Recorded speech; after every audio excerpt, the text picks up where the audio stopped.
introduce our speaker, Matthew Penrod. A few things just to about. The buttons and ribbons for Hager Week. This is the ribbon, and these are the buttons. If you're collecting them, you have the large one, the ribbons, and the one for the Western Maryland group, right back here. My colleague Vanna is showing them to you. Thank you, Vanna. That's actually not Vanna, it's Elizabeth. I'm Jenny. I could have introduced myself. Okay, I'm Jenny. Let's start over. And that's Elizabeth, and we work in the Western Maryland group, so got that out of the way. So the buttons and ribbons are there. This event card is also there. An orange sheet of paper has the events that are happening downtown on Saturday, which happens to be the city's Art Walk Day, second Saturday of the month, but it's also tied in with Hager Week, very conveniently, so there's lots going on Saturday. Find out all about it on the orange sheet. If you are not already receiving the Western Maryland Room monthly newsletter, there's a sign-up sheet on the clipboard in the back. There, it's on the side. And please sign up and give me your email address and I'll add you to the list so you'll be up to date on what's coming up. Don't miss Russ Sparks' Pioneer Plastic display in the back here. Russ is a colonial-era expert and Revolutionary War buff. Knows lots of information about what people use as everyday items and made out of horn, which you might not have realized, but that's what he terms Pioneer Plastic. It's very fascinating. There's a few artifacts there too. If you haven't already seen our display in the hallway by the Western Maryland Room, it's Jonathan Hager's family Bible that belonged to his daughter, Rosina. There's an inscription in German with a translation next to it. And Jonathan's own personal prayer book, which it turns out is made up of quite a few different texts, mostly in German, some in Latin. The book currently is open to the oldest one I could find, looking through it carefully, from 1601. Of course, he wasn't alive in 1601, but the printed text was from that time. They're very fascinating, and I urge you to stop over and take a look at them. And finally, I am issuing a challenge. Because this is Jonathan Hager's tribute week, the 200th anniversary of his untimely death, it's also rather close to the celebration that we call Thanksgiving. So I issue a challenge to all of you to think about Hagerstown in positive ways. And next time someone asks you what's good about Hagerstown or why do you live here, whether you're from here or whether you landed here like me, I challenge you to tell them something really great about our city. And with that, I'm going to introduce Matthew Penrod from the Parks and Recreation Department here in Hagerstown. And he will tell you a little bit more about himself better than I can. Matthew. Thank you. Thank you for coming. Very exciting to see so many people here. That tells me that perhaps you're already familiar with our schedule of programs this week.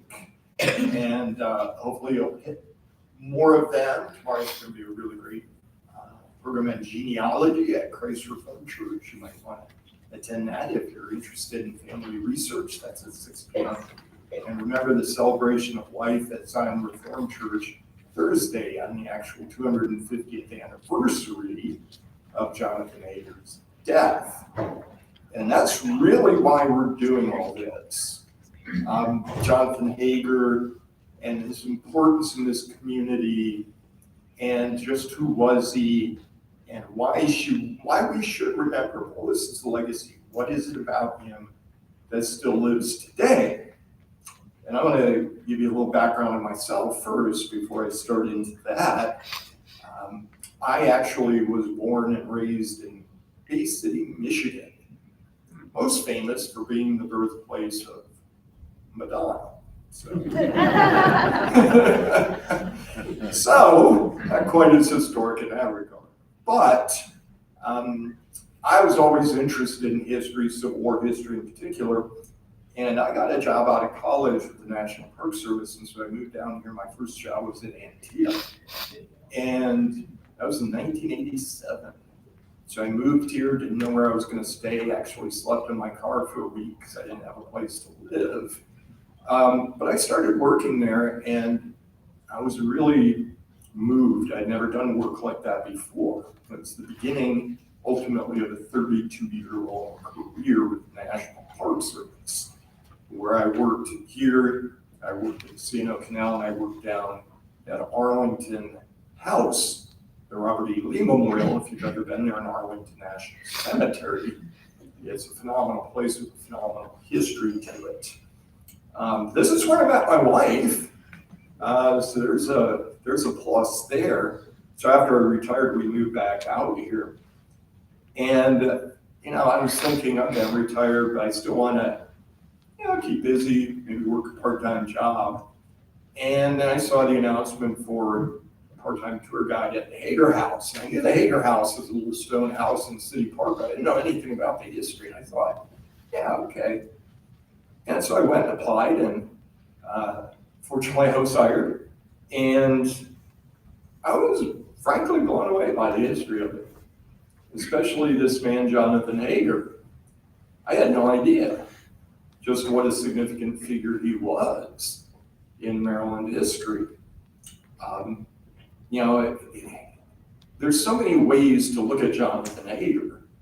And the funny thing is, one way we cannot look at him as through his own words. We don't really have much in the way of his own writings as far as letters, journals, or anything like that. We have a few things, but there isn't a large amount of depth to it. So we examine him through what other people thought of him, what other people wrote about him, and his deeds, what he actually did in his life. And he did a lot. He did so much. Extraordinary amounts of important work. And I want to give you an overview because in part, when we get into the subject of Hager as a patriot leader of the Revolutionary War, which is the subject of this talk tonight, Hager's forgotten patriot legacy, you really have to figure out, well, where does this all come from? No one really wakes up one day and says, I'm going to rebel against my mother country.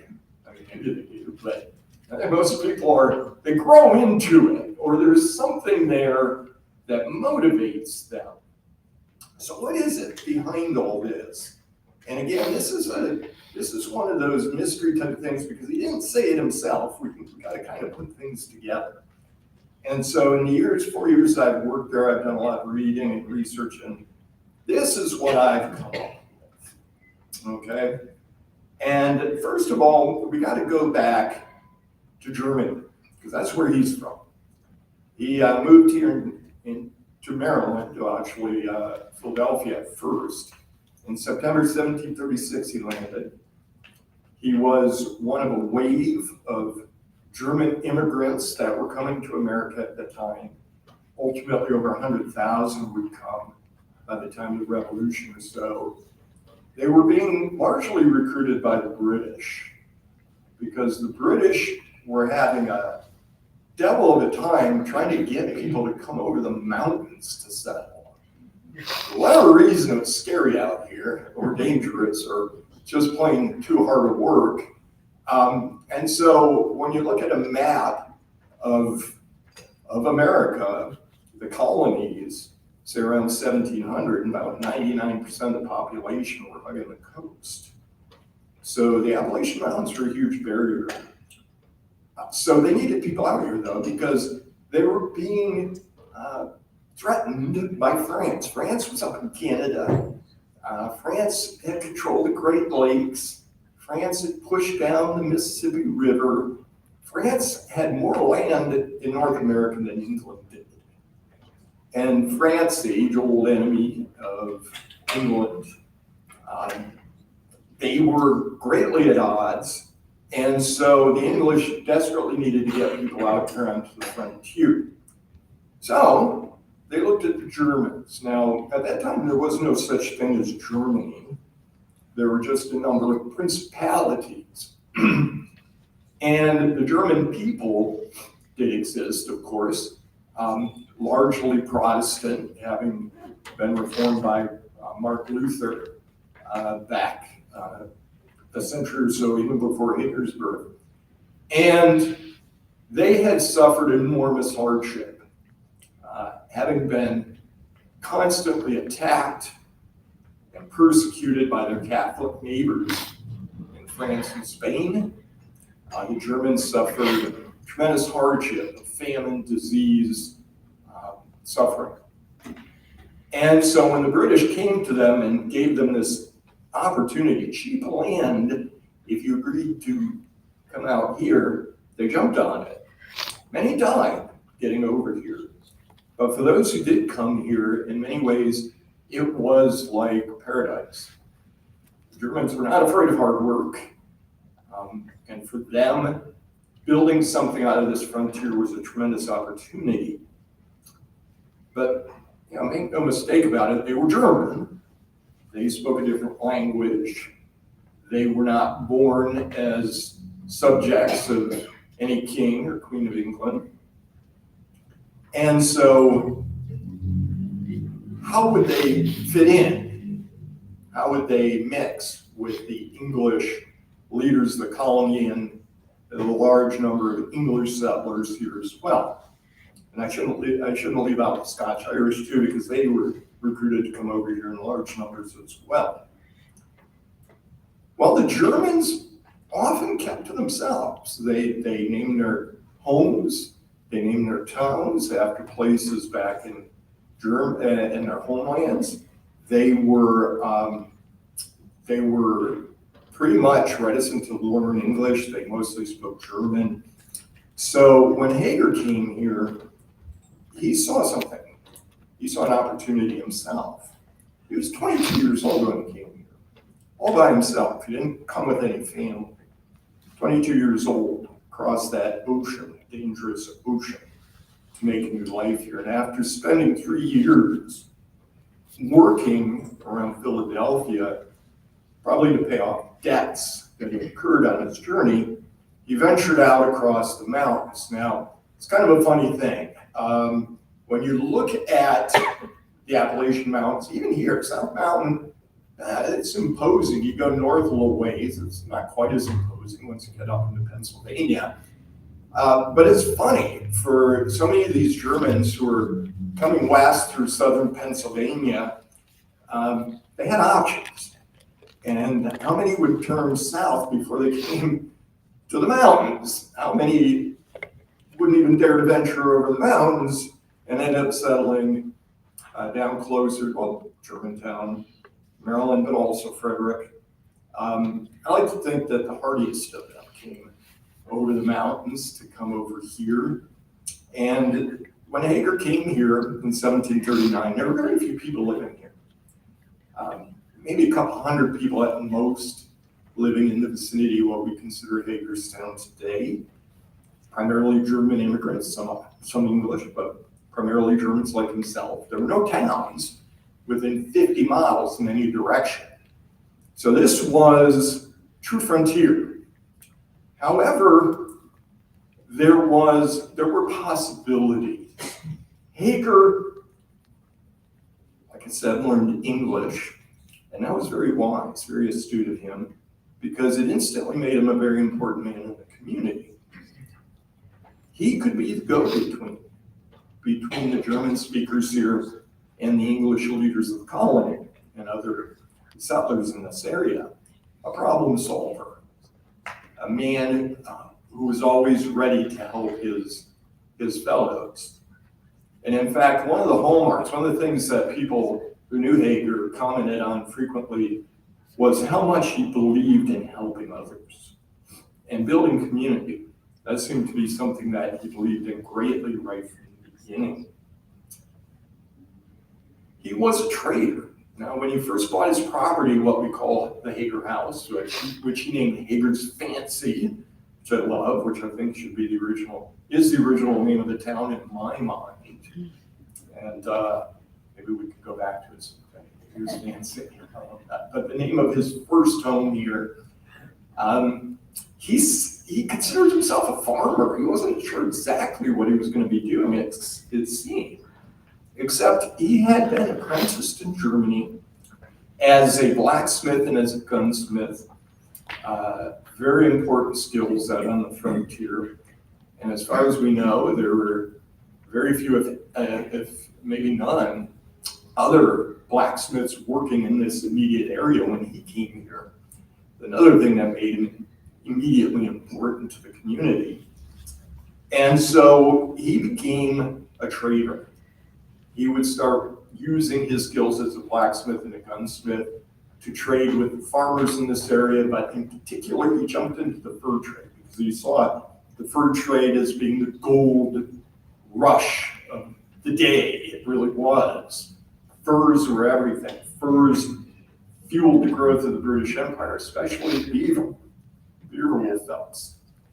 This was what they were making all the best hats out of in Europe. It was a multi-million-dollar industry. And you had men going up the Potomac River Valley, hunting and trapping, and then looking for a place to get the best deal for their furs. Well, there were a lot of men who came out as well to try to make their fortune as a trader, but it seemed few succeeded as well or as quickly as Jonathan Hager. By 1744, he was listed in the records of the colony of Virginia as one of the leading fur traders in the entire region.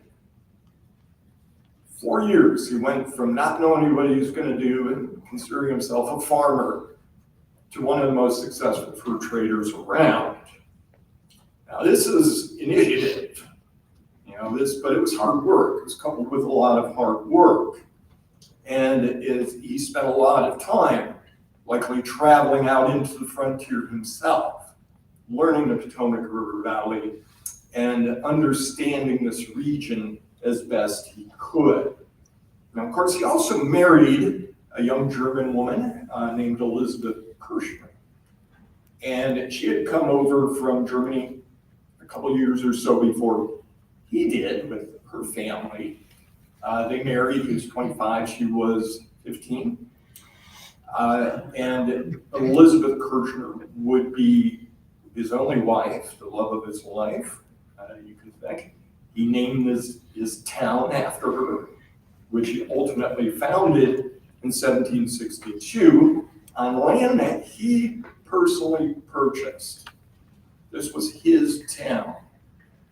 And a lot of towns get put together by groups of people who come together and maybe do a town charter and decide, hey, we're going to make a town.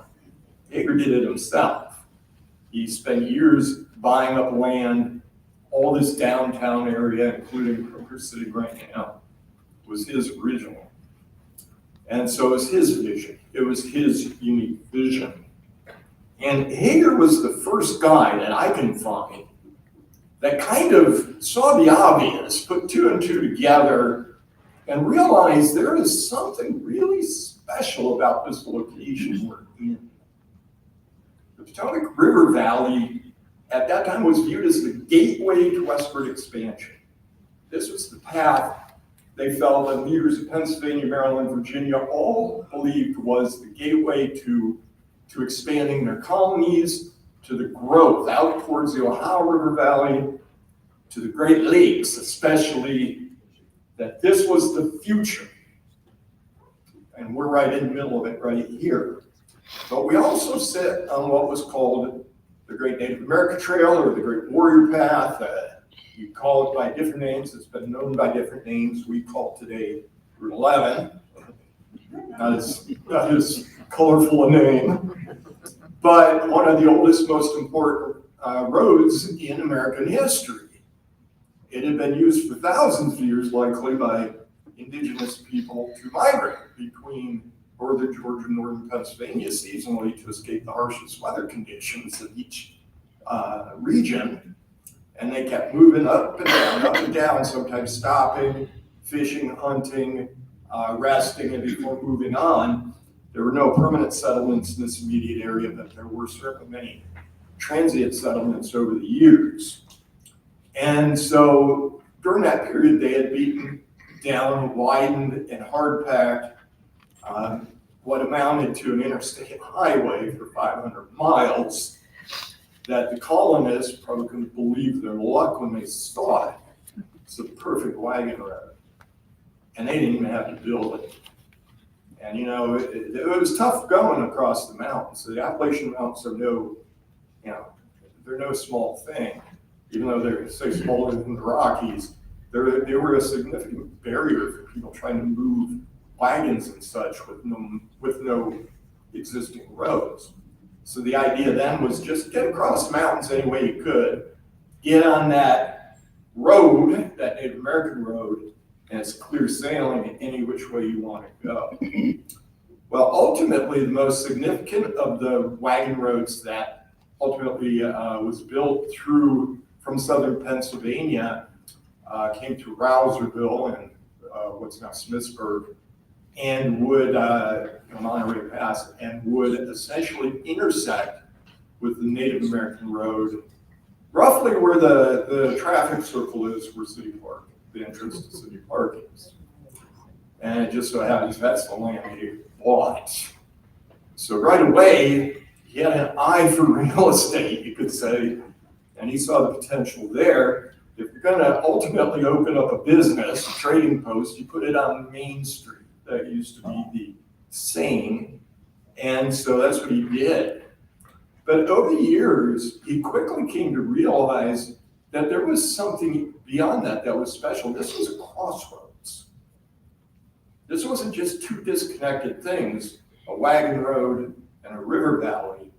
This was a great crossroads because in his mind, everyone moving east to west, everyone moving north and south was going to come right through here. And what a perfect place to build a town. He recruited manufacturers. He recruited people to come here and build and make things and make this someplace special. Everybody moving along these pathways were going to do business with the locals. They were going to buy things. And this place was going to boom.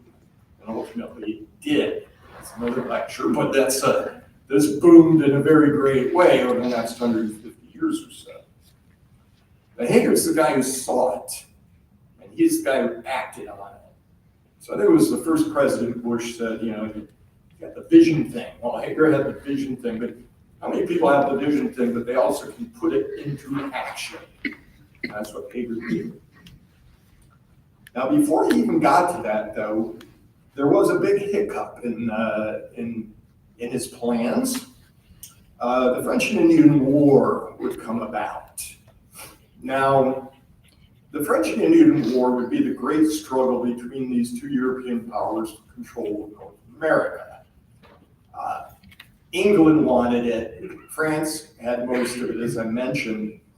And so England decided to attack. George Washington and a group of soldiers would first go up the Potomac River Valley out towards modern-day Pittsburgh, Fort McCain in 1754, and would find, 1753, I believe, and find a not very great success. Stumbled along the way. He did provoke a war with France by killing a French officer, and he was accused of war crimes. However, he was more or less soundly defeated at Fort Necessity and had to withdraw. But still, the war was on. And the next year, General Braddock was sent out with over 2,000 troops to finish the job and to get rid of Fort Duquesne. And this is where Hager, interestingly, steps into the picture. He and his brother David, who had come over a couple years after he had, would join Braddock's campaign as scouts and would go with him as he built the road out towards Fort Duquesne, got within 10 miles, and then was attacked. Some would say ambushed by not just the French, primarily their native allies, and almost absolutely annihilated at the Battle of Monongahela. Jonathan Hager was probably the worst military defeat in the colonies before the French, or before the Revolution, for sure, for the British. And they lost about 900 men or so, and Jonathan Hager and his brother David were both wounded. So he returns here and recovers, and he becomes a captain in the Rangers.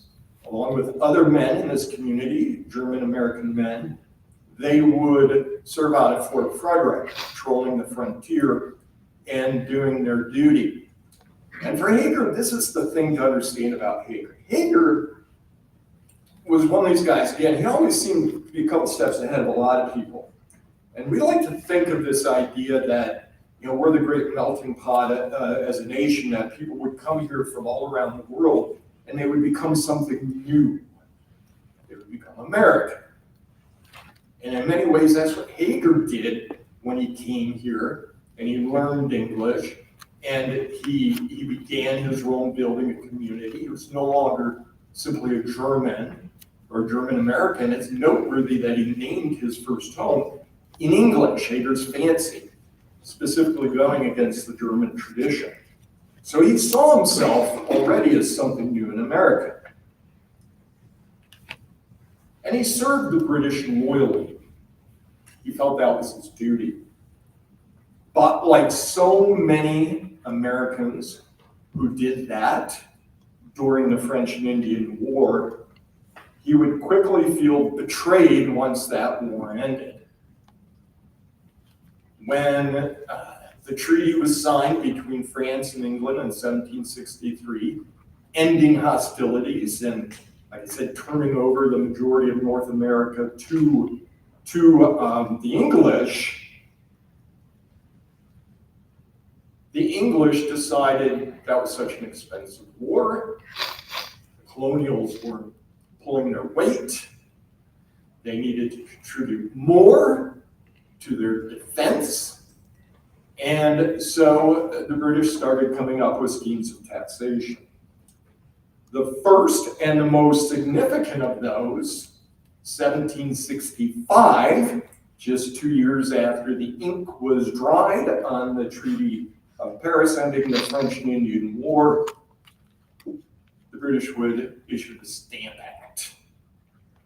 The Stamp Act was notorious right from the get-go. It was a major tax, and to understand, it was a tax on paper, on documents, literally. Any document, paper you would use to do business, to issue a receipt for sales, or a contract to do work, or a legal document, it would be stamped. And it was an excessive amount in the minds of the Americans, and in particularly in Maryland, it was outrageous because the original Maryland Charter in 1632 forbid the English from taxing Marylanders directly. That was part of the charter. And Marylanders responded very quickly. In fact, it was deemed as the first act of violence against the British of the Revolution took place in Annapolis when the English tax collector, Zachariah Hood, got off the boat and was immediately assaulted just upon arrival. And in fact, there were so many threats made against him that he would flee the colony and end up in New York to seek refuge. So Marylanders were getting pretty worked up. Now, what was it about Maryland that seemed unique? That's a good question. There's perhaps different ways of looking at it. I mean, Maryland had started out maybe as a little bit more rebellious because it was originally a Catholic colony, and and they had been kind of exiled from England. It changed over to a Protestant colony for a time. There seemed to be conflict back and forth. But Marylanders seem to be a different breed altogether from other colonists. And so, in August of 1765, Hood was in fact burned in effigy in Fredericktown.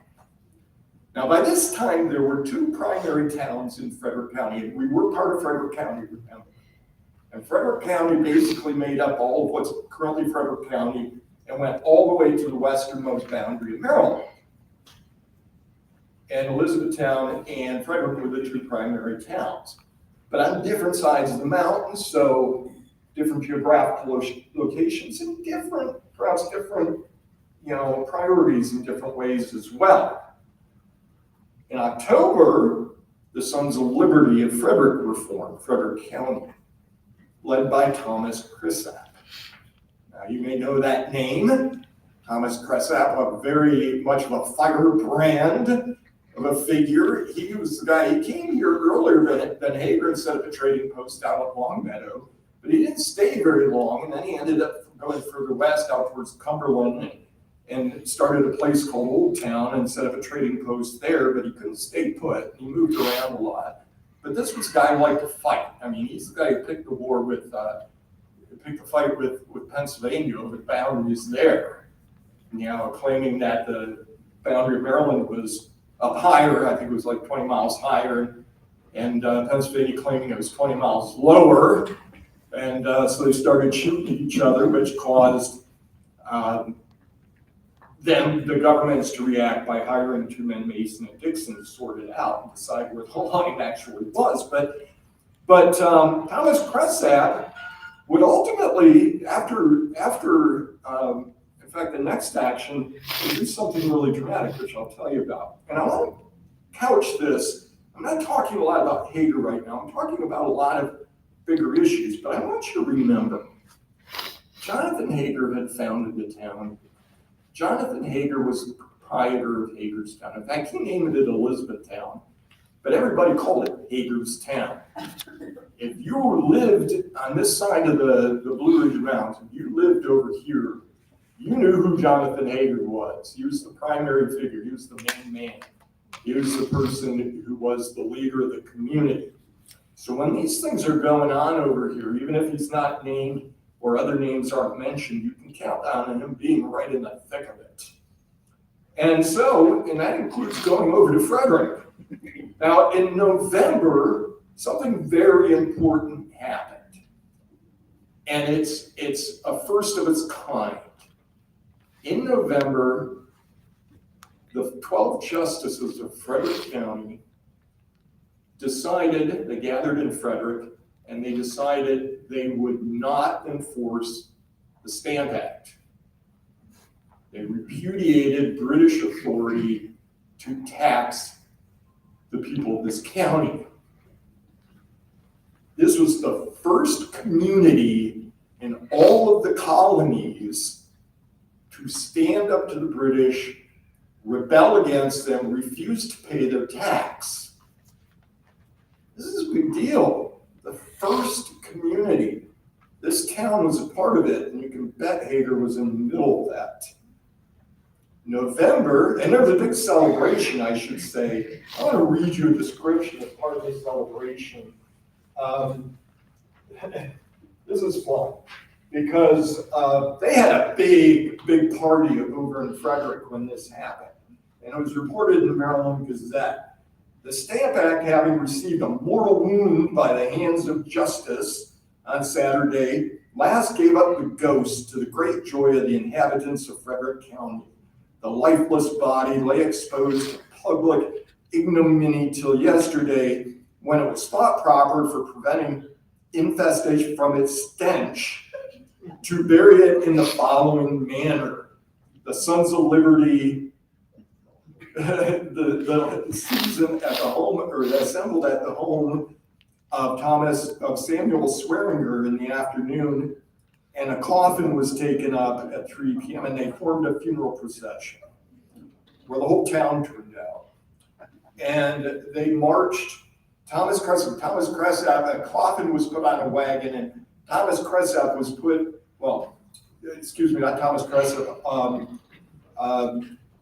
the Stamp Act, Zachariah Hood Zachariah Hood, the tax collector, was put in a chariot and rode through town.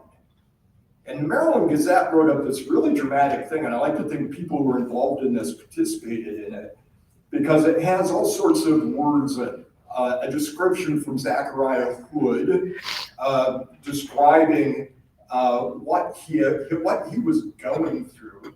And I want to read some of those words because, again, this shows you the drama of the situation. He wrote, "Shall the press continue and exist only to publish my disgrace and instill notions of constitutional rights and liberties into the minds of North Americans?" How shocking. "Forbid it, all ye black infernal powers of tyranny, avarice, and oppression.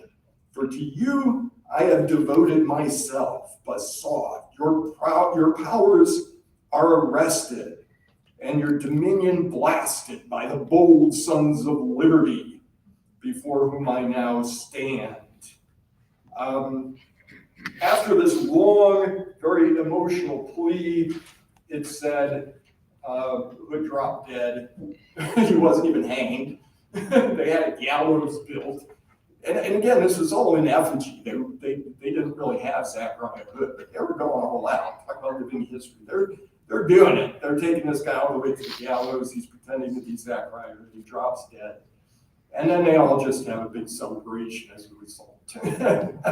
So they have made their statement that they would not abide or obey British tyranny. And then the following month, just to put an exclamation point on it, Thomas Cressett assembled about 400 Sons of Liberty in Frederick and threatened to march them on Annapolis if something wasn't done. And in March 1766, the Provincial Court of Maryland struck down the Stamp Act. A huge victory for the colonists, one of the first great victories of the Revolution, and it was because of the people here, with Jonathan Hager as a leader amongst them. However, the British weren't done, as we all know, because in May of 1767, they instituted new revenue acts, the Townshend Acts, charging duties on the importation of things like glass, paper, and tea. You know about that? And among other things. Well, this was outrageous. Now, clearly the British were trying to get around this whole thing in Maryland about not being able to tax Marylanders. And so they were basically saying, this isn't a tax. This is a duty on imported goods. It's different technically, so you have to pay it. And of course, Marylanders weren't having that. They saw right through that. And immediately non-importation committees would be formed throughout the colony. And ultimately their aim was to stop the importation of anything made in England or anything having to do with English businesses, English companies.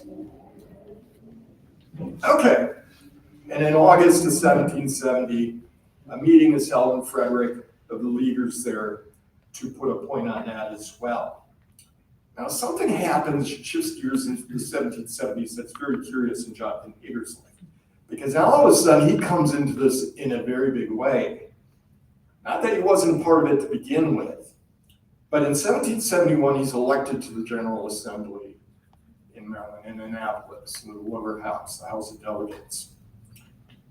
Now, he's elected from here, from Frederick County, to represent this community. But he is not English born, and the law said you had to be English born at the time. He was a naturalized citizen, but that wasn't good enough. You had to be English born. And so he was elected, but the General Assembly immediately voted to say that he could not take his seat. You know what the General Assembly did? They drafted a new law and within 8 days passed it and authorizing Jonathan Hager to be allowed to serve. Wow. right? Yeah. That's something. 8 days, that's a record. That's 8 days, right? And that recognized Hager as someone important, that they would change the citizenship requirements of elected service just for him. That's a big deal. That gives you an idea of the stature of Jonathan Hager out here in Western Maryland. But it wasn't just because he was a leader in Western Maryland, a founder of the city, businessman, etc. It was also to recognize that Hager was a Patriot leader, because by this point, the General Assembly was growing very radically.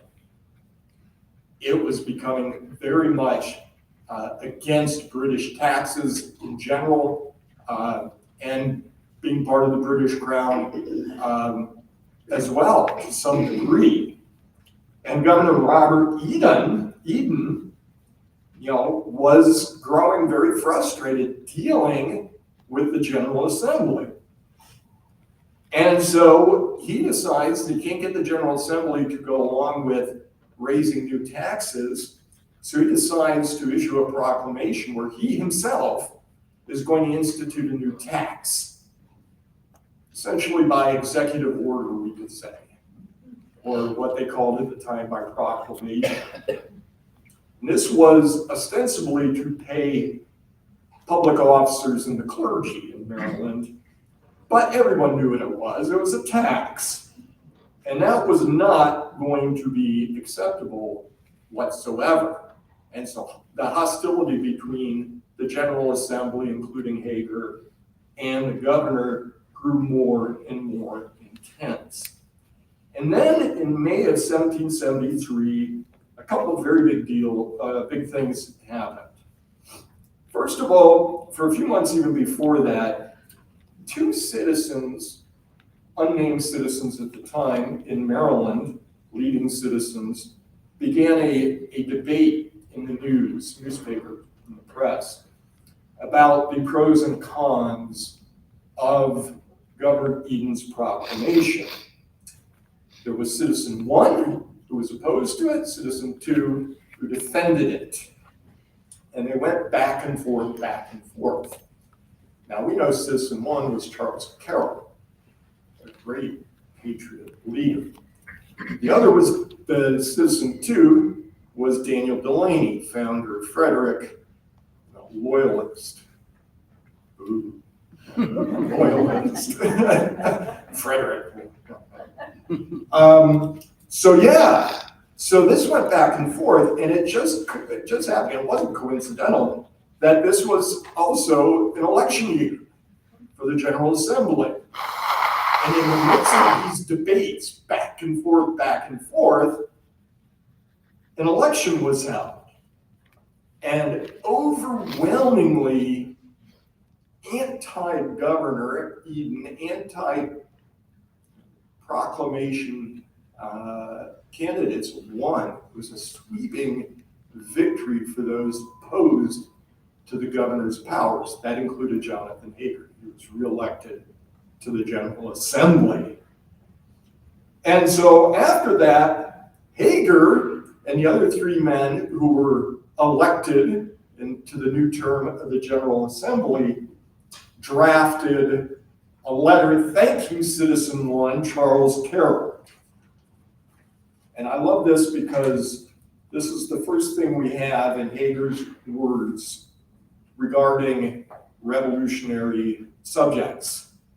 And he said, "To the first citizen, sir, the freemen of Frederick County, to so few of whom you are personally known, are genuinely acquainted with your merit. The service you have done your country is plainly and clearly stating and evincing the illegality of the late proclamation for officers' fees appears to them justified to claim their thanks. They have therefore directed us, their representatives, to make known their sentiments to you, and we with pleasure take this early opportunity of returning you the thanks of the free men of Frederick County for your spirited, manly, and able opposition to that illegal, arbitrary, and unconstitutional measure. It's very dramatic. Very dramatic. Hager is on record as stating his revolutionary principle. And then, to celebrate the victory of the aforementioned men who were elected in Frederick County, there was a massive celebration in Frederick where they held a ceremonial execution of Eden's proclamation and then buried it face down, as a sign of dishonor. They buried the document face down in the grave. Over 1,000 people attended, and there was a huge party. So things are heating up. So what does Governor Eden do? He basically vacates the General Assembly.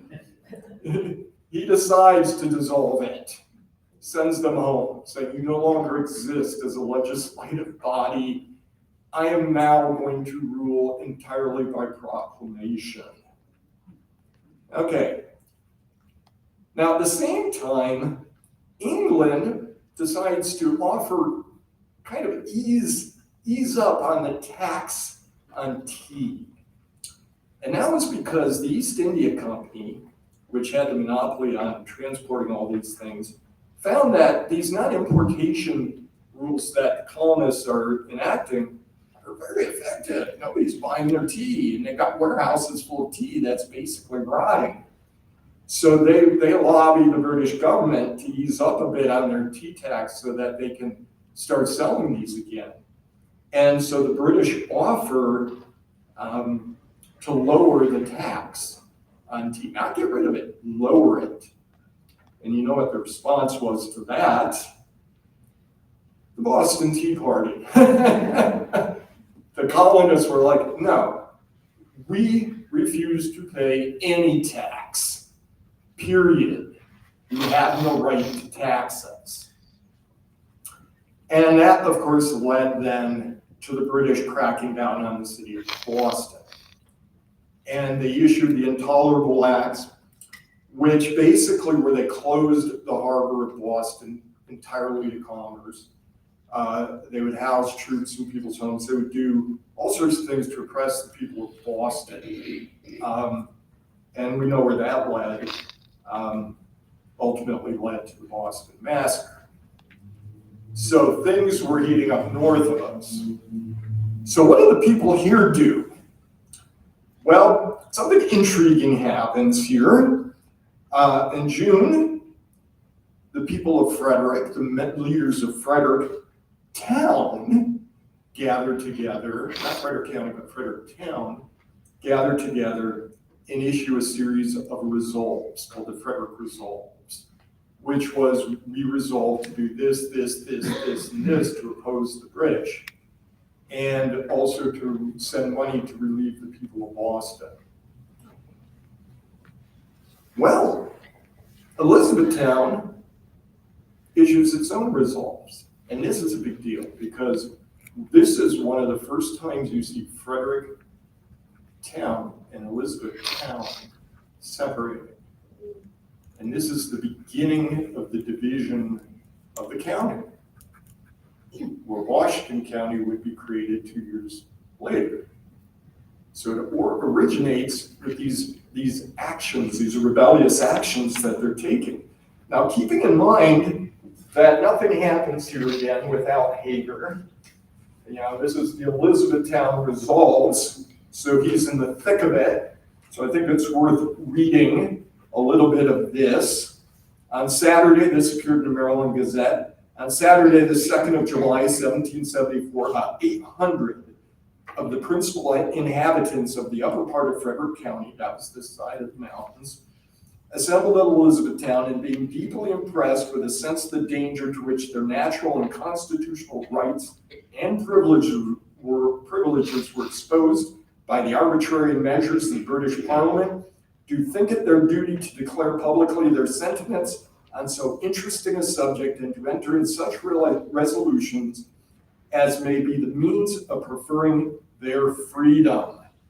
And then it issues a series of resolves stating they oppose the acts of the Parliament, they oppose the taxes, they will continue to ban imported goods and not do business with people who do business with the English and all that. And then they do something that even Frederick didn't do. They called for a Continental Congress to be created. Now, Boston had first issued a call for this when they were facing their troubles, but they weren't receiving much of a response. But in Maryland, they did receive a response, and here in Elizabethtown, led by Jonathan Hager, they made a strong response that yes, a Continental Congress must be created, must be convened as quickly as possible to oppose British rule. And so this is a big deal, and Jonathan Hager, again, is a part of this. Now, the political leaders of Maryland didn't sit on the fact that the General Assembly was dissolved. They formed a new legislative body, the Maryland Convention, sometimes called the Annapolis Convention. And they would meet sporadically over the next couple of years until Maryland actually became a state, and they were the true governing body of Maryland throughout the early Revolutionary War period. Hager, having just been reelected to the Assembly, served for a brief time with that convention, but then in December 1774, the Annapolis Convention resolved to create a home guard, an official military force for the colony of Maryland to oppose any attack by the British. They were preparing for war now. They were preparing for war very seriously. So Maryland used to be really a red state. What's that? Maryland used to be a real red state. Well, in this case, Hager is he leaves at that point the convention, and he resurrects his old military rank. In fact, it's resurrected for him. He once again becomes a captain of the Maryland militia from his old French and Indian War days. And following that, everything, his name appears in official documents and stuff is as Captain Hager. And he, in fact, is appointed to raise money for arms, munitions for these soldiers, and to help recruit soldiers to form these companies of men. And so from January 1775 to the end of his life, that year in November, Hager is busy raising troops, raising money to supply and equip them, and make sure they're trained properly.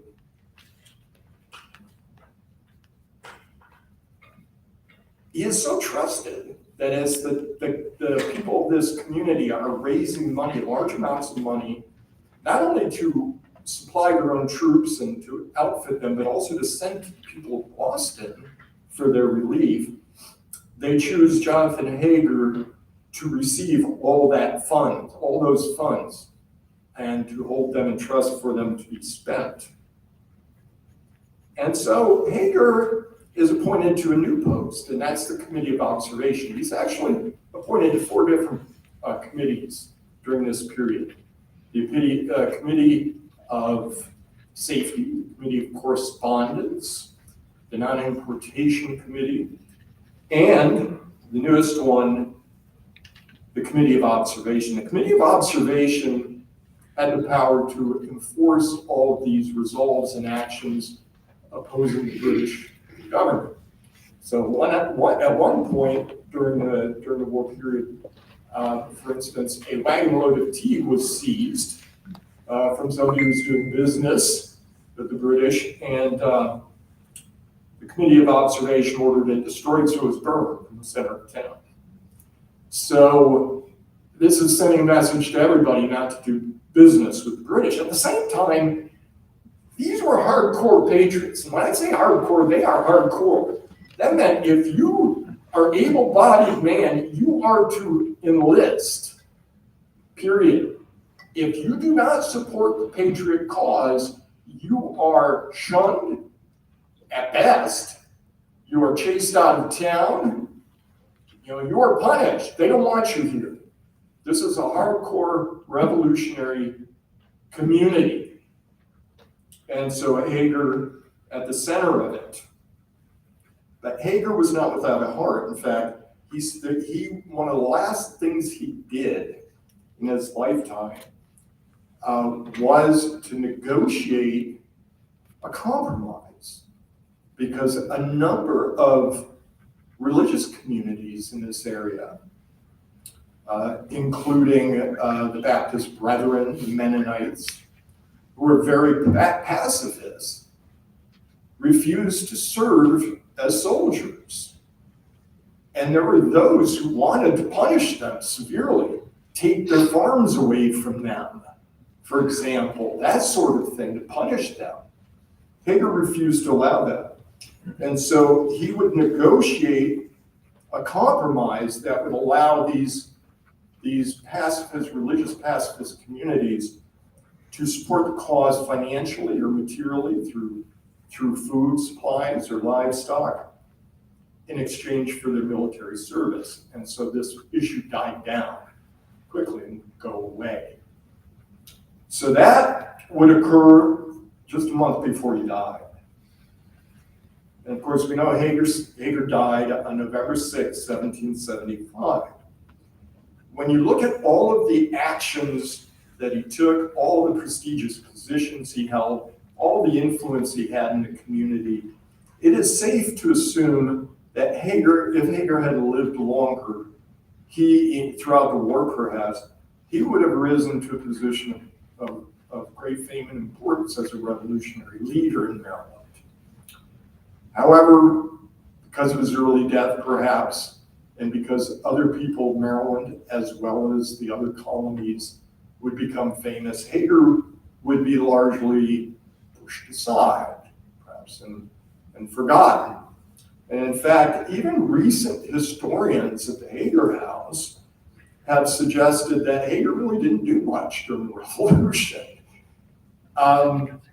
That he held this position, he held this position, he held that position, but what does that mean? But he did a lot, and his influence was tremendous. And one of the last things that kind of drove the nail in the coffin of Elizabethtown, this side of the mountain and the other side of the mountain staying united, was that as Hager was involved in recruiting troops at the end of his life, he insisted, and other leaders of this community insisted, that the men from this side of the mountains not be merged with men from the other side.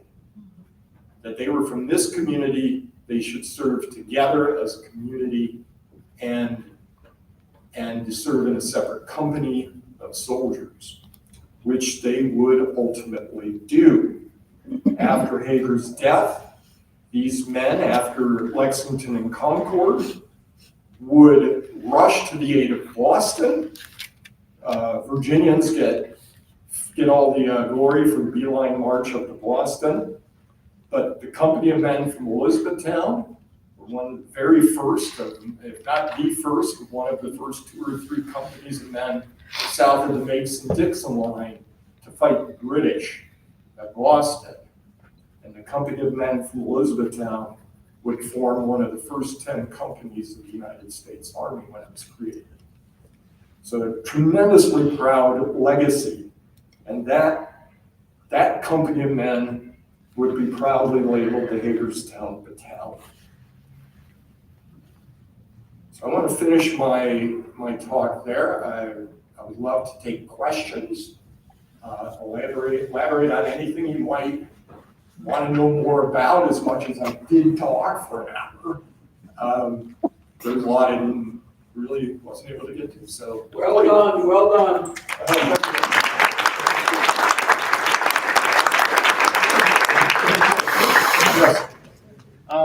It was mentioned earlier that Jonathan Hager died an untimely death. How did he die?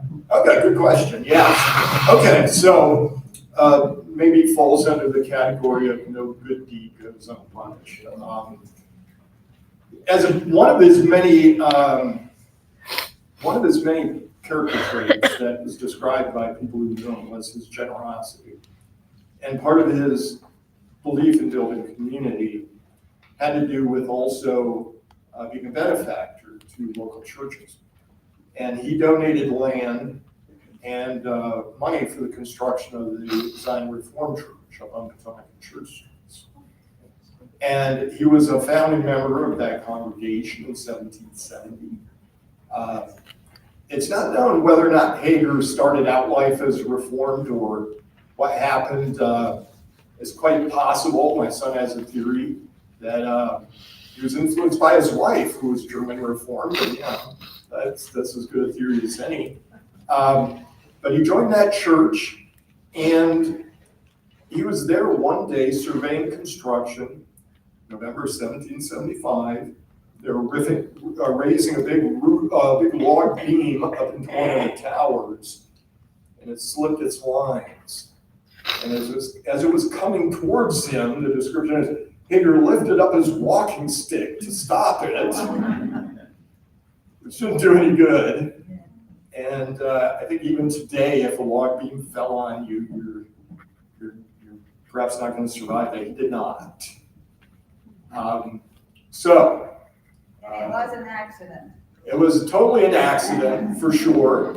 But, in many ways, it seems fitting that he died doing something beneficial to the community. I think that's a big deal.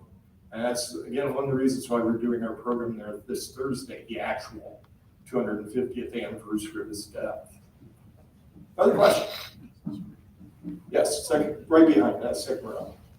Yep. Yes, I had a question about, you talked about Pennsylvania Avenue, Route 11, being the throughway, from north to south. Yeah. Do you have any idea when National Pike came into play? Yeah, that was the early 1800s now. Okay. And what's interesting about the National Pike is that it's the first federal highway, of course. So it's going to go west. But what's very intriguing about it, perhaps in recognition of the importance of Maryland, it would actually go through Maryland first, starting in Baltimore, and it would ultimately go straight down Washington Street in downtown Hagerstown, and would go all the way out to Cumberland and so on. And so ultimately it would stretch to St. Louis, which is famous for being the gateway community, the gateway town to the Great West, the Western Plains. I happen to think Hagerstown deserves respect as the great gateway town of the colonial period, because this is where, again, is the future growth of the colonies to the Great Lakes was going to take place, and they're all going to come through here. This was it. And I think the National Pike being through here was a recognition of that. Back there, I know somebody had, yes? Yeah. At some point in the discussion, you mentioned a quote saying the free men of this area, or the free men of Maryland. Mm-hmm. And Maryland was a slave state. And I was just wondering whether Hager had any kind of a role in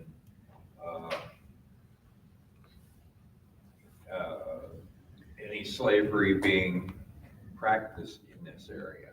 Good question. Whether he had slaves or... Yeah, it's a good question. It's worth talking about. The term freeman that you see appearing in so many revolutionary documents, of course, relates to primarily to the white people, let's face it. It's the white citizens of these colonies, and they're free from British oppression. That's what they're trying to explain by using that term. Obviously, the term would change meaning in different ways when it relates to slavery. Slavery was here by the time of the Revolutionary War, there's no question. Exactly how many, we don't know, but the numbers would grow. By the census in 1910, I think there were about 1,800 white citizens and about 300 enslaved people here. But, what were the numbers and exactly, did Hager own any? I mean, there's no evidence that Hager did own any. There is reason to doubt that he did because I think my son did some research. He's a tour guide as well and a good historian in that regards.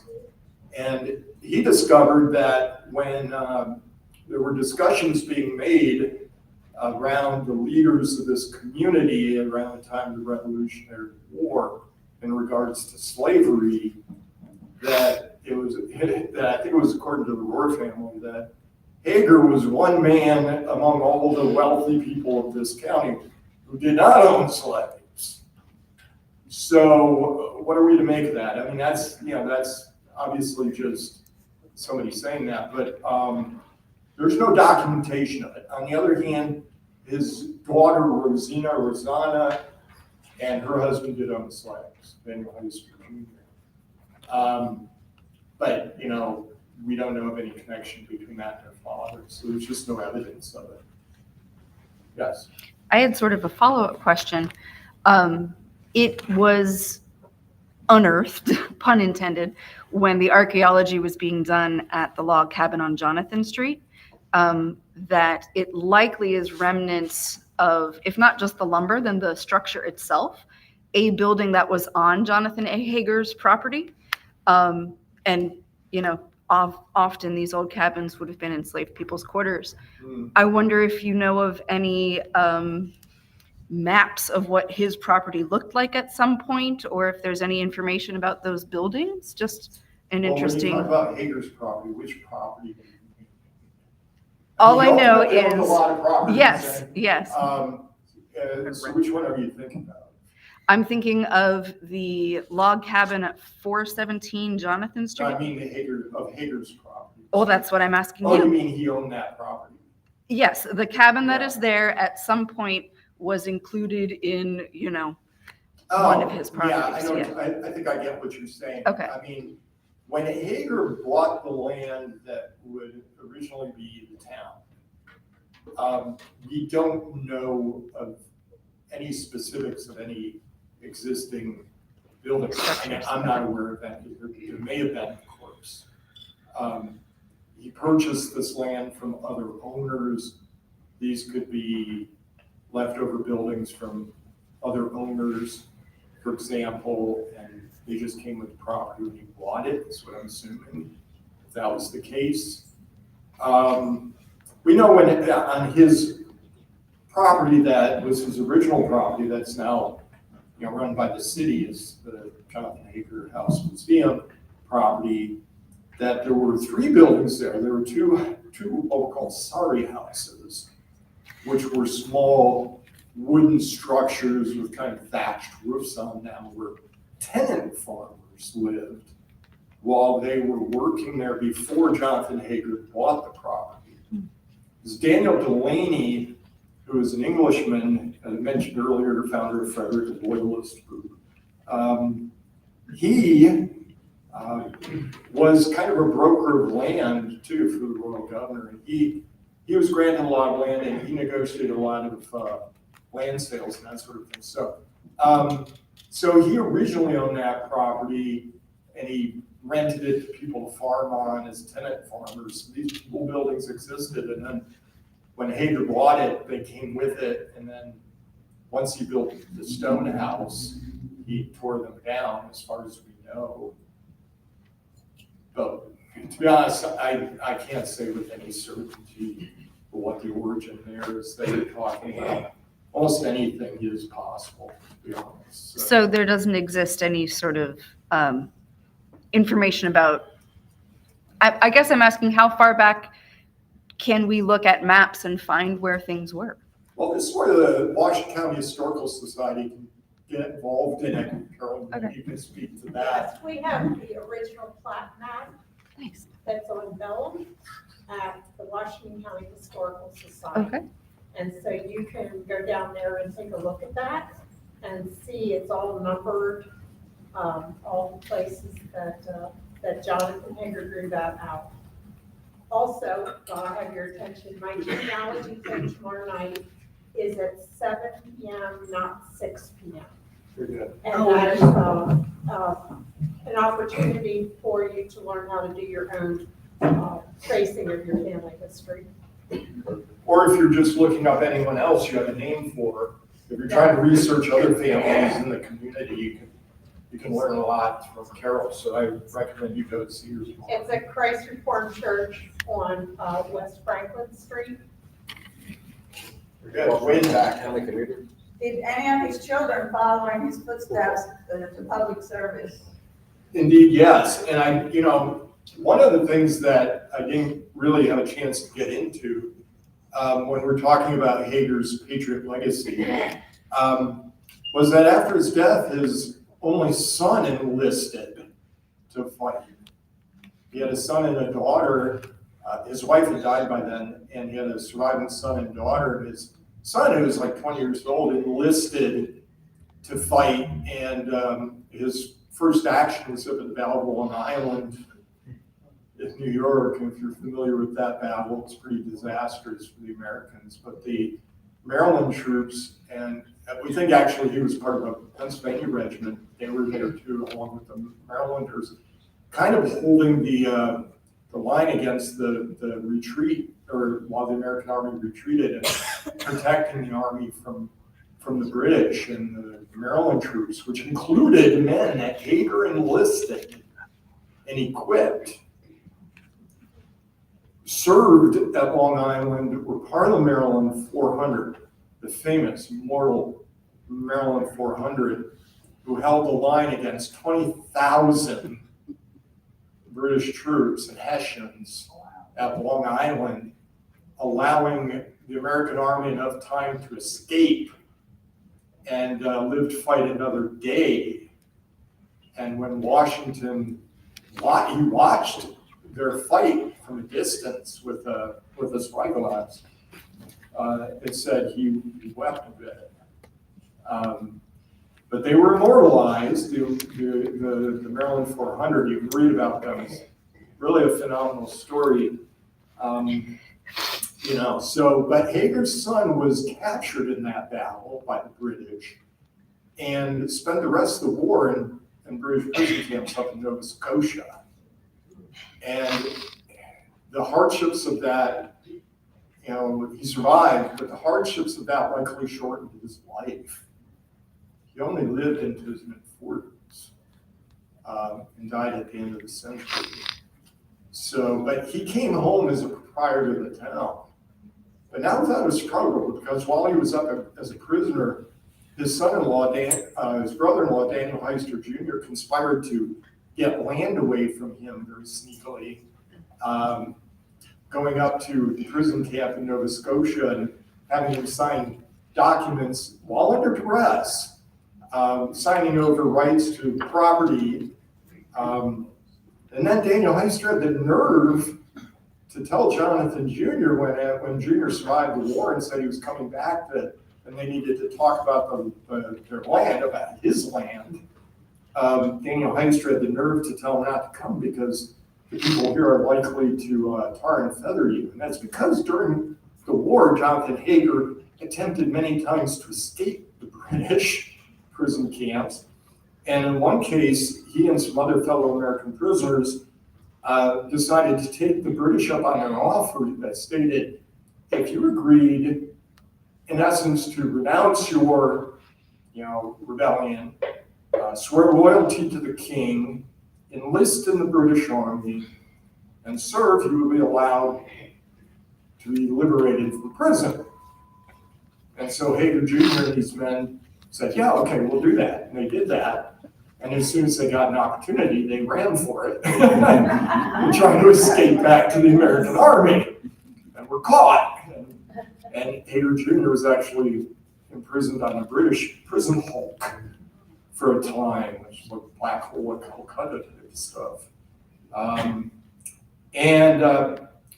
But he survived. I have to think that Daniel Heister probably thought he was going to die in prison. He'd get his land, he wouldn't have to worry about it. But Jonathan Jr. came back. He told Daniel, I'm not worried. I'm going to come back home. People aren't going to tar and feather me. Sure enough, when he came home, people celebrated. They were happy to see him.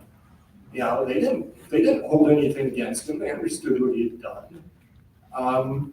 And ultimately, he won his case. It went up to the General Assembly, and Junior won his case. Daniel Heister, meanwhile, had been serving as a U.S. Congressman from Pennsylvania and one term for Maryland, so I guess living true to the old adage about Congress being the last refuge of scoundrels. At any rate. What year did they get married, Jonathan Hager and Elizabeth? 1740. 1740. And then what years were the children born? Oh, off the top of my head, gosh. That's good. Sorry, I don't know if you had. So, no, his son was 1752, and Rosanna was, right? I think Rosanna was 52. 52, and he was 55. That's when he was. Yeah. So, I'm sorry, 1742 and 52? 52. Rosanna, 1752, Jonathan Jr., 1755. 55. Yes, back then. Your name, yes. Without getting too crazy, in your talk, you mentioned when Hager was in Frederick and getting appointed to the position, that you referred to the Constitution and then moved on. And I was wondering what document specifically were you referring to? I think I said unconstitutional or whatever, but there was no constitution. That's my point, is that all him and every other German that came to Frederick were naturalized in the 40s. Yeah, so they were 1747. naturalized under British rule. Yeah. And him, along with anybody else who participated in pre-revolutionary time, were really taking a risk, being showing an allegiance to England, and then standing up against that country. They could have been hung. Oh yeah. And all the Germans in Frederick, the only German population there, were the same. They were having regiments as well and facing that same uncertainty. Yeah. But I didn't know what constitution you were. You said constitution. Yeah, I think I was reading from something and they used the term, and I think it was simply a general term. It wasn't relating to a specific document. Right, the British doctrine. Yeah. But you brought up a good point by the people rebelling here and what they were risking, because they were risking everything in many ways. But, going back to why Hager became a revolutionary, I think, the sense of betrayal was a very strong one that Americans felt. That they had, like Hager, he had been wounded in battle fighting for the British so the British could expand their control of North America. And then he turns around and finds the British imposing taxes, and the taxes would increase. The oppression from the British would increase. For instance, they would start, if you didn't pay your taxes, they would seize your property. And you had to pay tax at a certain point in specie, which meant gold or silver. And if you were a farmer out on the frontier, you don't have gold or silver, you're lucky to have copper. And so, these are excuses the British are using to seize property. But these are punitive measures. The British are taking the stand that the more the Americans rebel, the more we're going to punish them. And so thinking they could break the Americans, and ultimately they didn't. But again, when we say Americans, we have to remember, the population of the Americas the colonies was kind of divided into threes. About a third of the people were patriot, about a third were loyalists, and about a third just didn't want to be bothered. Wanted to stay out of it, which is a whole different matter, which led to all kinds of problems after the war when you're trying to create a country and 2/3 of the people didn't really care about it.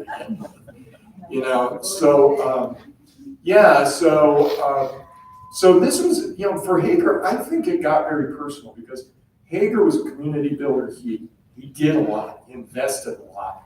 He founded a town, he recruited people to come here and do business. He had a vision. He cared for the welfare of the people who lived in his community. And the British were doing everything they could, it seemed, to attack them and destroy what he had been building. If you think about it, I mean, that's a strong motivation, I think, to revolt. If the mother country is being so abusive, then don't be a part of it anymore. And the funny thing is, a lot of these patriots early on in the First Continental Congress weren't talking openly that much about independence yet. They're mostly talking about the British, stopping their oppression. And when the British refused, that's when they took the step, to declare independence. But You don't think that maybe American, or the people who live in this country prior to the revolution, maybe were just ignored for a long time, and then the British stepped back in? There was a lull when they were busy with other wars in Europe, and we kind of forgot about this colony as long as they were getting their money because they weren't allowing the colony to produce its own goods. And it kind of was a circular kind of thing. And then they went, hey, you haven't looked at us in 50 years. What? yeah. And they've already established more independence in that duration. Well, I think there was, that's true to a certain degree, depending on what part of the country you're talking about. Like the eastern part around the coast, the British still kept a significant number of troops. They had government officials. I mean, there was a very strong British presence. But the further you moved west, Over the mountain. yeah, over the mountains especially. I mean, one of my favorite things when I was looking at a map of this area when Hager moved here, we think of this county as being at that point part of Prince George's County before Frederick County was created. But in fact, when you look at an old map, you get to the mountains and it just has unorganized territory. So it's like the British have almost no authority out here, and yet they do because they are the colony. It was more of the threat and the principle than the direct oppression that the people out here were reacting to. And, plus, the principle was a very strong one because the thing about Boston is how much that rallied patriots throughout the colonies to support, the people of Boston. But, the suffering of the people of Boston, that was a big deal.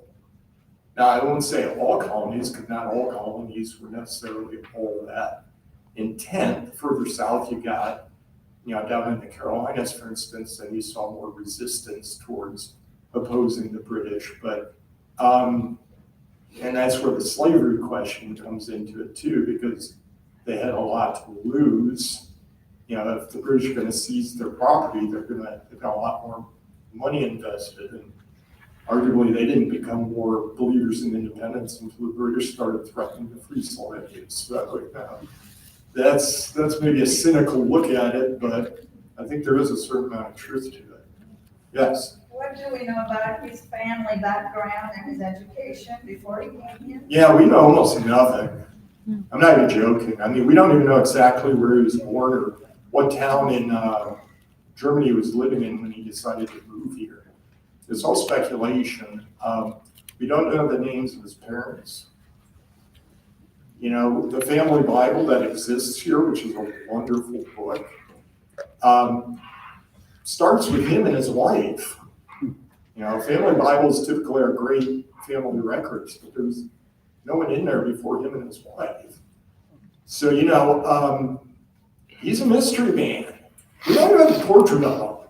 If anybody knows what he looked like, please let us know. I mean, we don't have a portrait of him. I mean, it's the weirdest thing considering he was such a man of prominence. Not even a wedding picture. No. Wow. And I mean, it could have been part of his religion, his faith. The idea, a lot of Protestant denominations at the time saw, portraiture as a kind of a symbol of vanity and that sort of thing. Yeah, they did not go for that. So that could have been it. I don't know. Yes. I have a question. Penrod. So when you look at the historical, when you look at the particularly on something, when you look at the historical and philosophical components or aspects of his life, we could say, we know tidbits that are verified, full of veracity, sagacity, wisdom, and we have other sides that really don't know. But do you think one could say, when you look at Jonathan Hager's life, and you look at how this town was built in history, immigration, what I mean by that is, that from my perspective, what I mean, it's, my mom's side of my family, there's house with Civil War property on Frederick Street, at the Hagerstown, that's your So I would be curious to know more about his involvement and contribution to the Civil War during that time. Well, of course, that's much after his life. Yeah, we do know that people. It's all connected somehow. Yeah, I do want to say that the people of this community had a very interesting streak of kind of rebelliousness in different ways. Like, for instance, this community was really big in the Whiskey Rebellion. This part of Maryland is being part of the whiskey, supporting the Whiskey Rebels. But then when came the secession movement of 1860, they were very opposed to secession and were very pro-union.